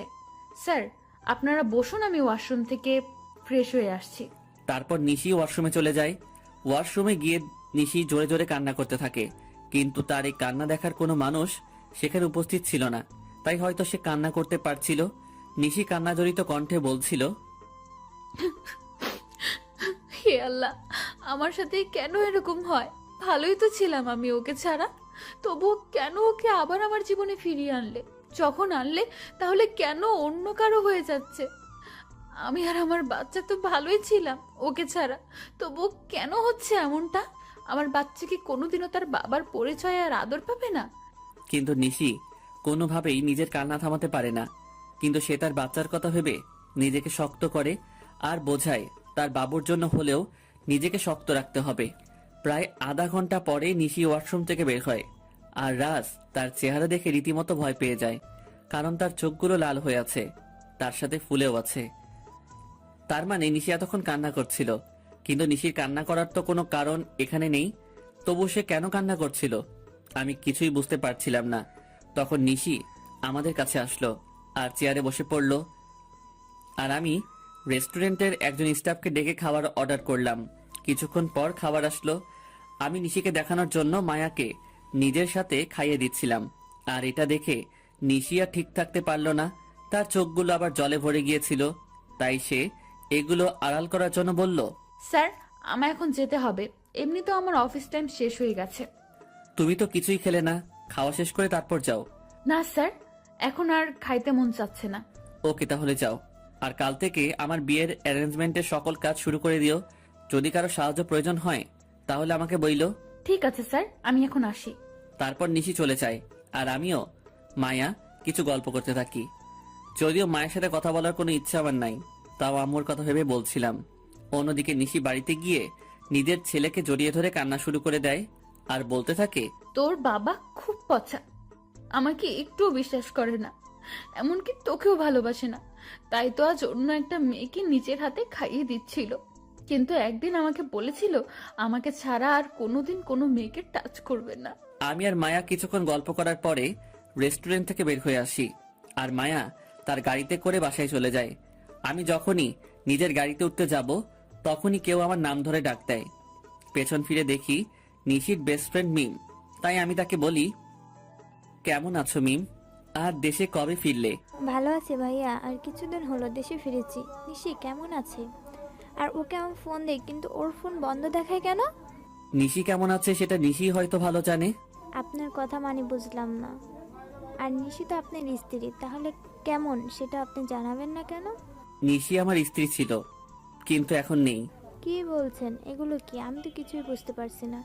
এখানে না বোঝার তো কিছুই নেই, মানে আমি আর নিশি আলাদা হয়ে গেছি। কিন্তু কেন? আপনারা তো দুজন দুজনকে ভালোবাসেন। শুনতে চাও কেন? তাহলে শুনো। তারপর আমি 1 বছর আগের সকল ঘটনা মিমকে বলি, আর ওই ছবিগুলো মিমকে দেখাই। আর মিম এগুলো দেখে আমায় যে কথা বলে সেগুলো শুনে আমার পুরো শরীরটা কাঁপতে থাকে। আমি কিভাবে এমনটা করতে পারলাম এগুলো ভেবেই কান্না চলে আসে আমার। আর মিম আমায় যে কথাগুলি বলে তা হলো, আপনি কি জানেন ছেলেটা কে? ছেলেটার নাম সাজিদ, এবং নিশি আর সাজিদ একে অপরকে ভালোবাসে। না, আপনি যেটা জানেন সেটা সত্যি নয়। সত্যিটা আমি আপনাকে বলছি। তারপর মিম আমাকে সাজিদের ব্যাপারে সব কথাগুলো বলল, যা শোনার পর নিজেকে বড় অপরাধী মনে হচ্ছিল। মিম বলল যে আমি আর নিশি একই ভার্সিটিতে পড়তাম আর একই ডিপার্টমেন্টে, যার কারণে আমার আর ওর মধ্যে খুব ভালো বন্ধুত্ব হয়ে যায়। আমরা দুজন সব সময় একসাথে থাকতাম। একদিন আমি আর নিশি ভার্সিটি ক্যাম্পাসে বসেছিলাম, তখন একটা ছেলে এসে নিশিকে প্রপোজ করে, কিন্তু নিশি তাকে না বলে দেয়। আমি এর কারণ জানতে চাইলে নিশি জবাবে বলে যে তার ভালোবাসা শুধু তার বরের জন্য। তাই আমি নিশিকে আর কিছুই আজ করিনি। তারপর কি হলো? ওই ছেলেটির নামই ছিল সাজিদ, কিন্তু নিশি মানা করার পরেও সে নিশির পিছু ছাড়ে নাই। তাকে প্রতিদিন বিরক্ত করত, কিন্তু নিশি কিছুই বলতো না। আর একদিন সাজিদ এসে হঠাৎ নিশির হাত চেপে ধরে, এবং সেদিন নিশি আর সহ্য করতে না পেরে পুরো কলেজের সামনে সাজিদের গালে চড় মারে। কিন্তু সাজিদ সেদিন যাওয়ার আগে বলেছিল যে সে নিশিকে সুখে থাকতে দিবে না, আর আজ দেখুন তার কথাই সত্যি হলো। আমি এখন কি করব কিছুই বুঝতেছিলাম না, কারণ আমার যে করার মতো কিছুই নেই। আমি যে নিশির সাথে বড় অন্যায় করেছি। মিম কান্না থামিয়ে আমাকে বলল, আপনি কি জানেন, আপনি যখন নিশিকে তাড়িয়ে দেন তখন তার পেটে আপনার সন্তান ছিল? মানে কি বলছো তুমি? হ্যাঁ, আমি ঠিকই বলছি। আপনি যখন ওকে অপমান করে তাড়িয়ে দেন তখন সে আপনার সন্তানের মা হতে যাচ্ছিল। আর এটা নিয়ে সে কতটা খুশি ছিল সেটা আপনাকে বলে বোঝানো যাবে না। সে আপনাকে বলার আগে আমায় ফোন দিয়েছিল আর বলেছিল যখন সে আপনাকে এই কথাটি বলবে তখন আপনার রিয়াকশন কেমন হবে। এটা ভেবেই সে অনেক খুশি ছিল, কিন্তু সে আপনি কি করলেন? মানে নিশির সন্তানের বাবা আমি, আর আমি তাকে কি না কি ভেবেছিলাম। এখন কান্না করে আর কি হবে? যা হওয়ার তা হয়ে গেছে। এখন আর এগুলো ভেবে কি করবেন? না, এখনো কিছু হয় নাই। সত্যি বলছেন? নিশি এখনো এই শহরেই থাকে? কিন্তু তোমাকে আমার জন্য একটা কাজ করতে হবে, যাতে আমি আবার নিশিকে ফিরে পাই। কি করতে হবে আমায় বলুন। তারপর আমি মিমকে আমার প্ল্যান বলি, আর সেও রাজি হয়ে যায়। তাই আমিও নিজের বাসায় চলে আসি। বাসায় আসার পর আম্মু আমাকে বলে, বাবা মেয়েকে তোর কি পছন্দ হয়েছে? আম্মু আমি এই বিয়েটা করতে পারবো না। তুই কিন্তু আমায় কথা দিয়েছিস। আমি কেমন করে এই বিয়ে করব বলো? কেন করবি না শুনি? তারপর আমি নিশির কথা আর ওর আর আমার বাচ্চার কথা আম্মুকে বলি। তখন আম্মু কান্না শুরু করে দেয় আর বলে, আমার বৌমা আর নাতিকে কবে আনবি বাবা? খুব জলদি আনবো, তার আগে তোমায় একটা কাজ করতে হবে। তারপর আমি আম্মুকে সবকিছু বুঝিয়ে উপরে চলে আসি। আমি রুমে এসে ভাবতে লাগি কিভাবে কি করব। রুমে এসে নানান চিন্তা আমার মাথায় ঘুরপাক খায়, বিশেষ করে নিশির কথা। সে কি আমায় ক্ষমা করবে নাকি করবে না? তখন আমার সাজিদের কথা মাথায় আসে। কেন সাজিদ এমনটা করলো সেটা তো আমার জানা দরকার। তাই আমি আমার ফ্রেন্ডদেরকে ফোন দেই আর বলি এখনই আমার সাথে দেখা করতে, আর আমিও বেরিয়ে পড়ি। কিরে, এত জলদি দেখা করতে বললি কেন? সমস্যা হয়েছে নাকি? বলছি। তার আগে রবি আর মিজানকে আসতে দে। কিছুক্ষণ পরে রবি আর মিজান চলে আসে, আর আমি ওদেরকে মিমের বলা সকল কথা ওদের খুলে বলি। সব শোনার পরে ওরা বলে, ভাবিকে রাজি করতে পারবি বলে মনে হয় না। হয়তোবা, কিন্তু হালচালে তো চলবে না। আর শোন, তোদের একটা কাজ করতে হবে। কি কাজ বল? সাজিদকে যেভাবেই হোক তোদের খুঁজে বার করতে হবে। আর এই নে সাজিদের ছবি। ওকে, তোর কাজ হয়ে যাবে। ভাবিকে কি করে ম্যানেজ করবি? ঠিক বলেছিস, কিছু তো একটা করতেই হবে। আচ্ছা তোরা এখন থাক, আমি এক জায়গা থেকে আসছি। ওদের থেকে বিদায় নিয়ে আমি সোজা অফিসে চলে আসি। অবশ্য অফিসে আসার মূল উদ্দেশ্য হলো নিশির বাড়ির ঠিকানাটা নেওয়া, কারণ আমি ওর বাসার ঠিকানা জানি না। অফিসে আসার পরে আমি ম্যানেজারকে ফোন দেই আর অফিসে আসতে বলি। কিছুক্ষণ পরে ম্যানেজার অফিসে আসে আর বলে, স্যার কোনো দরকারি কাজ আছে নাকি?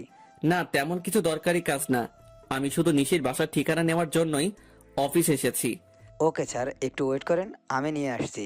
তারপর ম্যানেজার আমাকে নিশির ঠিকানাটা দেয় আর আমি সেটা নিয়ে বেরিয়ে পড়ি। প্রায় আধা ঘন্টা ড্রাইভ করার পরে আমি নিশির বাসায় পৌঁছাই। দেন আমি ওর বাসার কলিং বেলে চাপ দেই। কিছুক্ষণ পরে নিশি এসে দরজা খুলে দেয় আর আমি নিশিকে দেখেই হেসে ফেলি, কারণ সে সারা গায়ে ময়দা মেখে আছে। তখন নিশি বলে, ওই আপনি পাগলের মতো হাসছেন কেন? আর এখানে বা কি করছেন? বারে নিজের বউয়ের বাসায় আসতে আবার কারো পারমিশন লাগে নাকি? মানে কি আপনার বউ? আর এসব কি বলছেন? আমার সামনে যে দাঁড়িয়ে আছে সেই আমার বউ, বুঝেছেন? আর দেখি সাইড দেন, আমি ভেতরে ঢুকবো। হাইসে, আমি কারো বউ, আর 1 বছর আগেই আমার ডিভোর্স হয়ে গেছে। তো কি হয়েছে, আমি আবার বিয়ে করব। কি বলছেন কি আপনি? আমি এর কথার জবাব না দিয়ে বাচ্চার দিকে এগোতে থাকি, আর যখনই আমি বাচ্চাটিকে স্পর্শ করতে যাব তখনই নিশি আমাকে ধাক্কা দেয় আর বলে ওঠে, একদম আমার বাচ্চার ধারে কাছে আসার চেষ্টা করবেন না, তাহলে কিন্তু আমার চেয়ে খারাপ আর কেউ হবে না। ও কি শুধুই তোমার বাচ্চা? ও শুধু আমার আর কারো না, তাই আপনি ওকে ছোঁয়ার চেষ্টাও করবেন না। প্লিজ নিশি, আমার বাচ্চাকে একটু কোলে নিতে দাও। আপনার বাচ্চা? হাসাইলেন মিস্টার রাজ। ও শুধু আমার বাবু, আর আমি ওর মা, এবং আমি ওর বাবা। নিশি প্লিজ। না, আমি ওকে কোনো অপরিচিত লোকের কাছে যেতে দেব না। তুমি কাকে অপরিচিত বলছো নিশি? তুমি জানো না আমি ওর কে হই? না, জানি না, আর জানতেও চাই না। তাই ভালোই ভালোই বলছি, এখান থেকে চলে যান, নয়তো আমার থেকে খারাপ আর কেউ হবে না। তুমি মানো নাকি না মানো, আমি ওর বাবা, আর এটাই সত্যি। বাবা? তাই না? এই বাবার অর্থটার মানে আপনি জানেন? যে নিজের স্ত্রীকে বিলিভ না করে অন্য লোকের কথা শুনে নিজের অন্তঃসত্ত্বা স্ত্রীকে বাড়ি থেকে বের করে দেয়, তার কোনো বাবা হওয়ার যোগ্যতা নেই। বুঝছেন আপনি? নিশি আমি মানছি আমি ভুল করেছি, তাই বলে কি তুমি আমাকে আমার বাচ্চার থেকে আলাদা করে দেবে? আপনি আর একবার ওকে নিজের বাচ্চা বলবেন না। এই 1 বছর আমি ওর বাবা মা দুটোই ছিলাম, আর ভবিষ্যতেও থাকতে পারবো। প্লিজ নিশি আমাকে ক্ষমা করে দাও, এরকম ভুল আমি আর কোনো দিন করব না। এই বলে আমি ওকে নিজের বুকের মাঝে টেনে নেই। নিশি কিছুক্ষণ আমার বুকের মাঝে থেকে পরক্ষণে নিজেকে ছাড়িয়ে নেয় আর বলে, ও বুঝেছি, আপনি কেন এখানে এসেছেন। আপনি আমার শরীরটা ভোগ করতে চান, এই তো? এর আগেও একবার করেছিলেন, তাই না?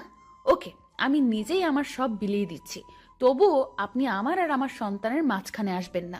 বলেই নিজের শাড়ির আঁচল নিচে ফেলে দিল আর বলল, নিন, শুরু করুন। আমি এবার নিজের রাগকে কন্ট্রোল করতে না পেরে নিশির গালে জোরে একটা চড় মারি আর বলি, তুমি এমনটা ভাবলে কি করে নিশি? তুমি আজ পর্যন্ত এই চিনলে? ঠিক আছে, তুমি যখন বলছো তবে আমি তোমাদের জীবন থেকে অনেক দূরে চলে যাব। তার আগে প্লিজ একবার আমার ছেলেকে আমার কোলে দাও। নিশি কিছুক্ষণ কি যেন একটা ভাবলো, তারপর বলল, শুধু একবার, তার বেশি না। তারপর আমি আমার ছেলেকে কোলে তুলে নিলাম, আর ওকে কোলে নেওয়ার পর যেন মনে হলো পুরো পৃথিবীর সুখ আমার কোলের মাঝে আবদ্ধ হয়েছে। কিন্তু এটা বেশি সময় স্থায়ী হলো না। নিশি আমার কোল থেকে বাচ্চাকে কেড়ে নিয়ে বলল, এবার যান, আর কোনোদিন এখানে আসবেন না। আমি কিছু বললাম না, শুধু বললাম নিজেরও বাবুর খেয়াল রেখো। তারপর সেখান থেকে চলে আসলাম। নিশির বাসা থেকে বের হয়ে রাস্তায় আসলাম আর ভাবতে লাগলাম নিশি আমাকে এতটুকু বিশ্বাস করে না। ও কেমন করে ভাবতে পারলো যে আমি ওর শরীরকে? না, নিশির সামনে আমি আর কোনোদিন যাব না। নিশিও তো এটাই চাই, তবে তাই হোক। এমন সময় রবির ফোন আসে আরও বলে, কিরে রাজ, কোথায় আছিস তুই? সেই কখন থেকে ফোন দিয়ে যাচ্ছি। তুই আমার অফিসে এক্ষুনি আয়, আর সাথে করে একজন উকিলকেও নিয়ে আসিস। আমি না হয় আসবো, তবে উকিলকে কেন নিয়ে আসবো তাই তো বলবি। এত কথা না বলে তোকে যা বলছি তুই তাই কর। এই বলে আমি ফোন কেটে দেই আর নিজের অফিসে চলে আসি। কিছুক্ষণ পরে রবি আর উকিল আসে। তখন আমি বলি, উকিল সাহেব, আমি একটা উইল করতে চাই। বলুন, কিসের উইল করবেন? আমি এই কোম্পানির অর্ধেক আমার ছেলে আর বাকি অর্ধেক আমার স্ত্রীর নামে করে দিতে চাই, আর সেটা আজ রাতের মধ্যেই। কি বলছিস কি এসব? তোর মাথা ঠিক আছে তো? আমি ঠিক বলছি, আর আমার মাথাও ঠিক আছে। যেহেতু আমার আব্বুর আলাদা কোম্পানি আছে, তাই কোনো প্রবলেম নাই। ওকে, আপনি যখন বলছেন তখন তাই হোক। তারপর উকিল সাহেব সকল ফর্মালিটি পূরণ করে দেয়, আর আমি ম্যানেজারকে ফোন করে বলে দেই যে নিশি এখন থেকে এই কোম্পানির মালিক। তারপর আমি রবিকে বলি, রবি আমার জন্য যত তাড়াতাড়ি পারিস একটা লন্ডনের ফ্লাইটের টিকিট বুক করে দে, আর সেটা আজ রাতের মধ্যে হলেই ভালো হয়। মানে তুই লন্ডনের টিকিট কি করবি? আমি এই দেশে আর থাকবো না, তাই লন্ডনে যাব। কিন্তু কোনো কিন্তু নয়। আর হ্যাঁ, কেউ যেন জানতে না পারে আমি কোথায় আছি। তুই কাউকে বলবি না, এটা আমার কসম। ঠিক আছে। তারপর রবি একটা টিকিটের ব্যবস্থা করে দেয়, আর আমাকে এয়ারপোর্টে থুতেও যায়, আর বলে ওখানে পৌঁছে আমাকে ফোন দিবি, আর আমার সাথে যোগাযোগ বন্ধ করবি না কিন্তু। করব। কিছুক্ষণ পরে আমার ফ্লাইট, তাই আমি প্লেনে গিয়ে বসি, আর প্লেনও টেক অফ করে। যেহেতু আমি লন্ডন থেকে লেখাপড়া শেষ করেছি, তাই এখানে আমার অনেক ফ্রেন্ডই আছে। তাই আমি সেখানে পৌঁছে আমার এক ফ্রেন্ডকে কল দেই, আর সে আমাকে এয়ারপোর্ট থেকে পিক করে নিয়ে যায়। আমার ফ্রেন্ডের লন্ডনে একটা কোম্পানি আছে, তাই সে আমাকে সেখানে কাজ দেয়। আমি লন্ডনে এসেছি 2 দিন হলো। এর মধ্যে শুধু রবির সাথে কথা হয়েছে। অন্যদিকে নিশি প্রায় 2 দিন হলো অফিসে যায় না, আর সে একদিন বিকেলে তার ছেলেকে নিয়ে বাইরে ঘুরতে বের হয়, আর তখনই তার মিমের সাথে দেখা হয়। আর মিম নিশিকে দেখা মাত্র জড়িয়ে ধরে আর কান্না শুরু করে দেয়। এভাবে কিছুক্ষণ দুজন কান্না করতে থাকে। তারপর মিম নিশির কোলে বাবু দেখে বলে, এটাই বুঝি আমার পুস্কু? রে, দেখতে তো একেবারে ওর বাবার মতো হয়েছে। প্লিজ মিম, ওর নামটা আর বলবি না। কেন রে? তুই কিছুই জানিস না ও আমার সাথে কি করেছে। আমি সব জানি, রাজ ভাই আমাকে সব বলেছে। তারপর মিম নিশিকে সব সেদিনকার কথা সব খুলে বলে, আর কথাগুলো শুনে নিশিও কান্না শুরু করে দেয়, আর বলে, আমি কিভাবে পারলাম ওর সাথে খারাপ ব্যবহার করতে? তাহলে কি সেদিন ও এই কথাই বলতে এসেছিল? তুই কি বলছিস? আমি কিছুই বুঝতে পারছি না। কাইন্ডলি একটু পরিষ্কার করে বলবি যে কার সাথে খারাপ ব্যবহার করেছিস? বলছি। তারপর নিশি সেদিন ঘটে যাওয়া ওর আর রাজের সকল ঘটনাগুলো বলে। সব কথা শোনার পরে মিম বলে, যা হওয়ার হয়ে গেছে, তুই কালকে গিয়েই রাজ ভাইয়ার কাছে মাপ চাইবি। ও কি আমায় মাফ করবে? অবশ্যই করবে। আর এখন বাড়িতে যা, কাল দেখা হচ্ছে। তারপর নিশি ও তার ছেলে বাড়িতে চলে আসে। বাড়িতে আসার পর থেকেই নিশি অনেকটা খুশি, যার মূল কারণ ভালোবাসার মানুষকে ফিরে পাওয়া। নিশি ভাবতে শুরু করে দিয়েছে কালকে কি হবে, কিন্তু নিশি হয়তো এটা জানে না যে কালকে তার জন্য কি অপেক্ষা করছে। পরের দিন সকালে নিশি একদম রাজের পছন্দ মতো সাজে। নীল শাড়ি, নীল চুড়ি, হালকা মেকআপ, কিন্তু ঠোঁটে কোনো প্রকার লিপস্টিক দেয়নি, কারণ রাজ লিপস্টিক দেওয়া পছন্দ করে না। সাজগোজ শেষে নিশি নিজেকে নিজে দেখেই লজ্জা পায়, কারণ আজ প্রায় 1 বছর পরে ও এরকমভাবে সাজলো। কিছুক্ষণ নিজেকে আয়নায় দেখার পরে নিশি অফিসের উদ্দেশ্যে রওনা দেয়। অফিসে পৌঁছে নিশি অবাক হয়ে যায়, কারণ সবাই নিশিকে সালাম দিচ্ছে, কিন্তু এসব নিয়ে নিশির কোনো মাথা ব্যথা নেই। সে শুধু তার প্রিয় মানুষটির অপেক্ষা করতে লাগলো। নিশি অফিসে এসেছে প্রায় ঘন্টাখানেক হলো, কিন্তু এখনও রাজ আসে নাই।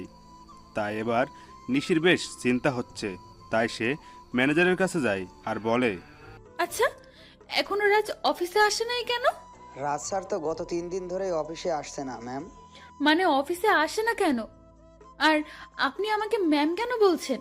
অফিসের বসকে ম্যাম বলবো না তো কি বলবো? কি বলছেন এসব? আর কে এই অফিসের বস? আপনি আমাদের অফিসের নতুন বস, আর এই অফিস আপনারও, আপনার ছেলেরও নাম রাজ। স্যার লিখে দিয়ে গেছেন। মানে লিখে দিয়ে গেছেন? কোথায় গেছেন উনি? সেটা তো আমি জানি না। আর গত 3 দিন ধরে ওনার ফোনটাও বন্ধ দেখাচ্ছে। কি বলছেন এগুলো? ওনার ফোন বন্ধ দেখাচ্ছে মানে? আমি ঠিক বলছি। ম্যানেজারের কথা শুনে নিশি ধপাস করে চেয়ারে বসে পড়ে আর ভাবতে লাগে, তাহলে কি আবার রাজকে হারিয়ে ফেললো? না, এ হতে পারে না। আমি রাজকে কিছুতেই হারাতে দিব না। তারপর নিশি অফিস থেকে বের হয়ে যায় আর ওর বাসায় চলে যায়। বাসায় গিয়ে নিজের ছেলেকে নিয়ে রাজের বাসায় চলে আসে।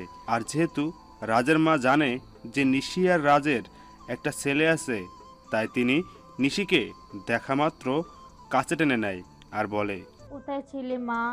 এতদিন আমাদের কথা কি একবারও মনে পড়েনি? মনে তো অনেক পড়েছে, কিন্তু আসার অধিকারটা ছিল না। হয়েছে, আর বলতে হবে না। আর এটা কি আমার দাদু ভাই? আম্মু। তারপর সবাই মেহমুদকে নিয়ে ব্যস্ত হয়ে পড়ে। কিছুক্ষণ পর নিশি বলে, আম্মু, তোমার ছেলেটা কই গো?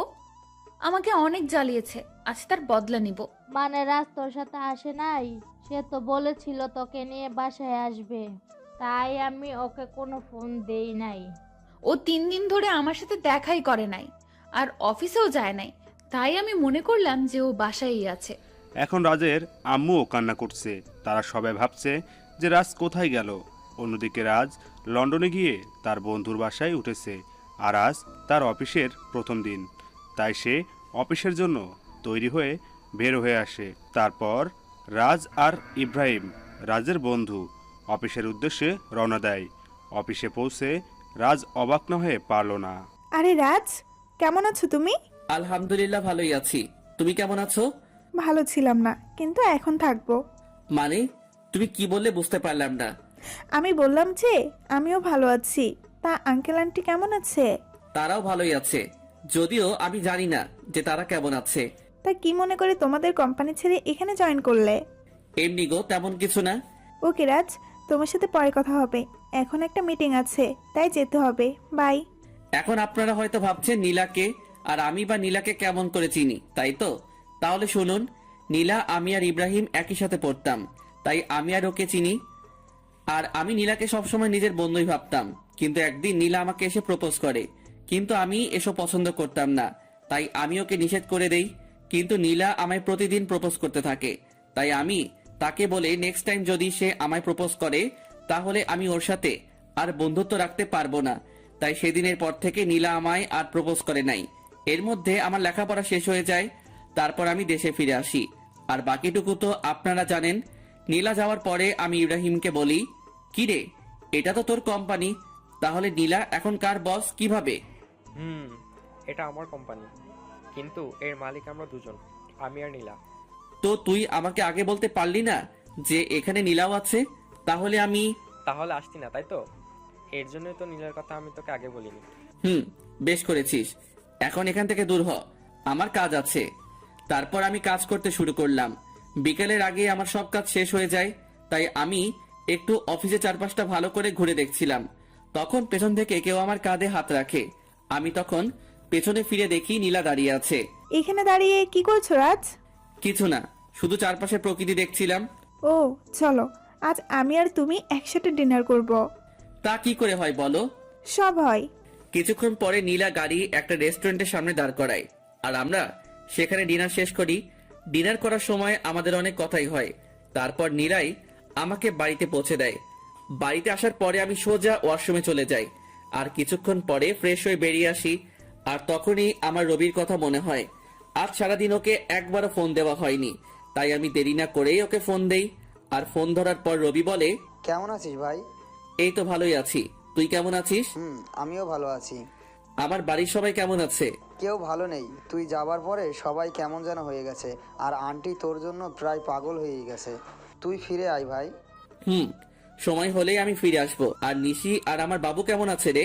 নিশি তো বাদ দে নিশির কথা, তুই ভালো থাকিস আর আমার পরিবারকেও দেখে রাখিস। এই কথাগুলো বলেই আমি ফোনটা কেটে দেই। সে রাতে আমার আর ঘুম আসলো না। পরের দিন থেকে আমি আবার নতুন জীবন শুরু করার ব্যর্থ চেষ্টা করি। সকালে ফ্রেশ হয়ে ইব্রাহিমের সাথে অফিসে চলে যাই। আর অফিসে পৌঁছে নীলা বলে, রাজ কেমন আছো? এই তো ভালো, তুমি কেমন আছো নীলা? আমিও ভালো আছি। কাজের চাপ বেশি দেয়নি তো তোমায়? আরে না, এতটুকু কাজ করার অভ্যাস আমার আছে। ও আচ্ছা, তোমার কাজ শেষ হলে আমি আর তুমি এক জায়গায় যাব, কেমন? সেটা না হয় যাব, কিন্তু যাবেটা কোথায়? সেটা গেলেই দেখতে পারবে।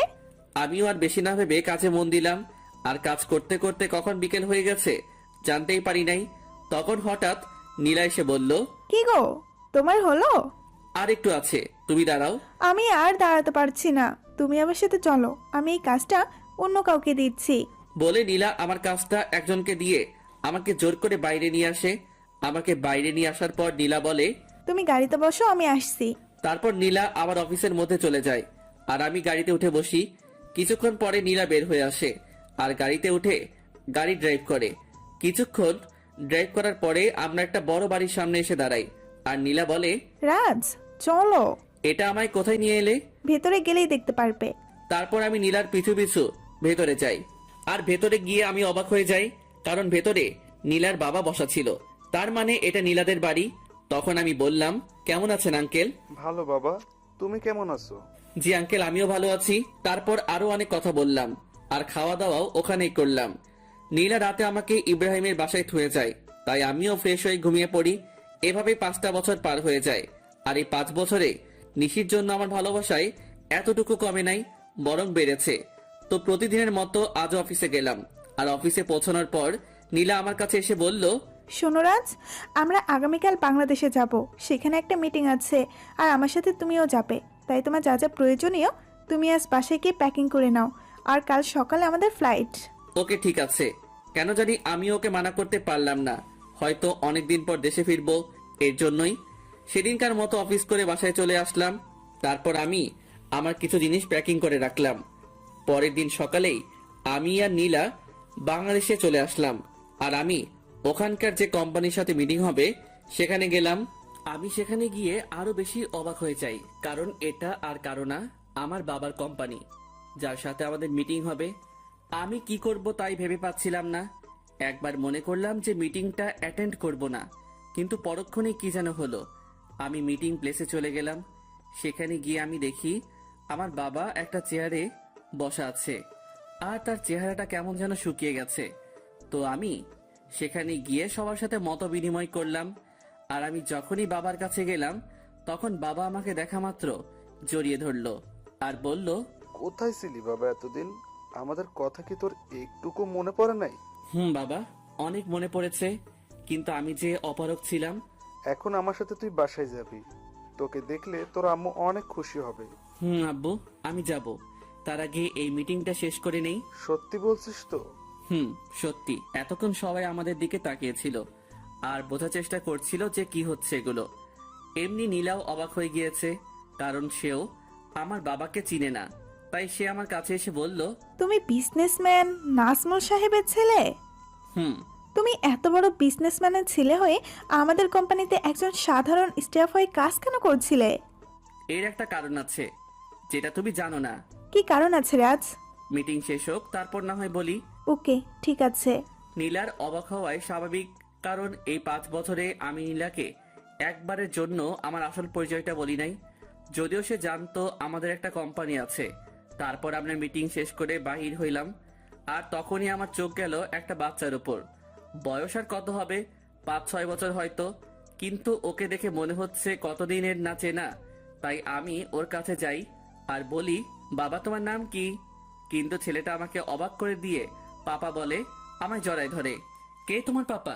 তুমি তো আমার পাপ্পা, আমার মামনি বলেছে। আর জানো পাপ্পা, তোমার জন্য আমার মামনি প্রতিদিন কান্না করে। কে তোমার মামুনি বাবা?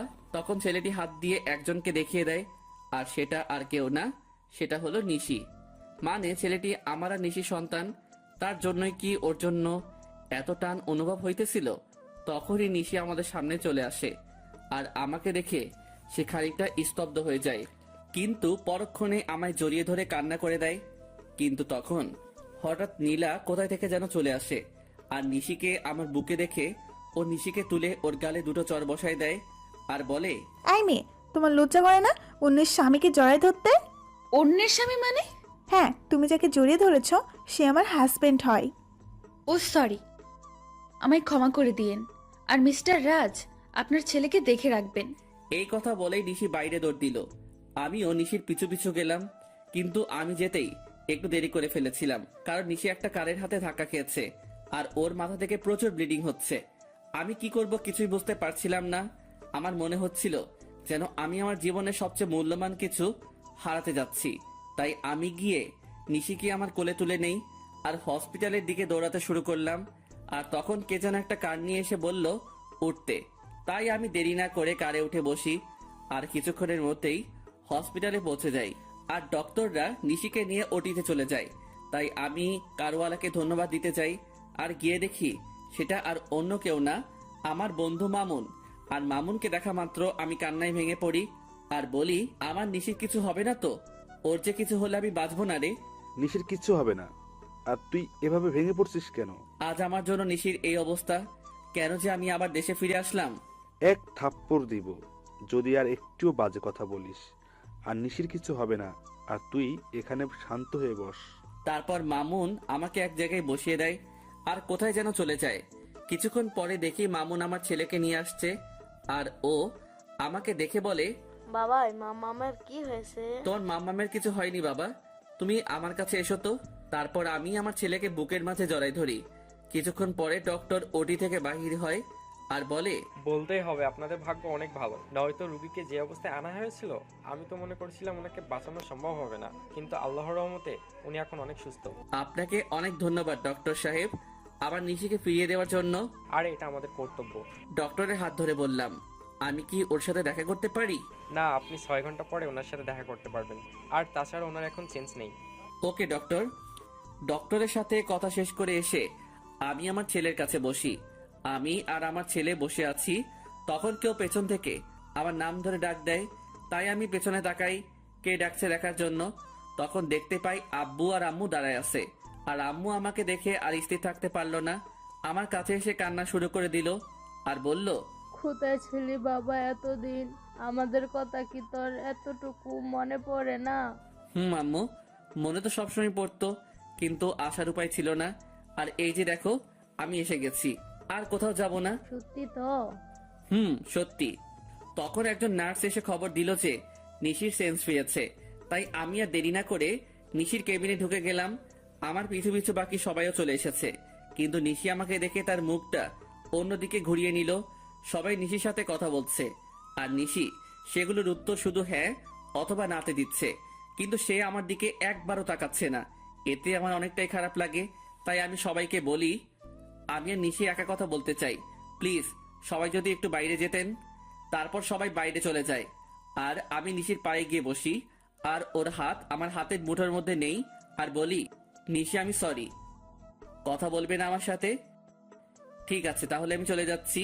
আমি যখনই উঠতে যাব তখন নিশি আমার হাতটা ধরে ফেলে, আর আমি ওর দিকে তাকিয়ে দেখি ও কান্না করছে। আরে পাগলি, কান্না করছো কেন? আপনি খুব খারাপ, শুধু আমায় কষ্ট দেন। গো, আমি খুব খারাপ, আর আমি ওয়াদা করছি আজকের পর থেকে তোমায় আর কখনো কষ্ট দিব না। এইভাবে বললে তো আমি বিলিভ করব না। তাহলে কিভাবে বলবো?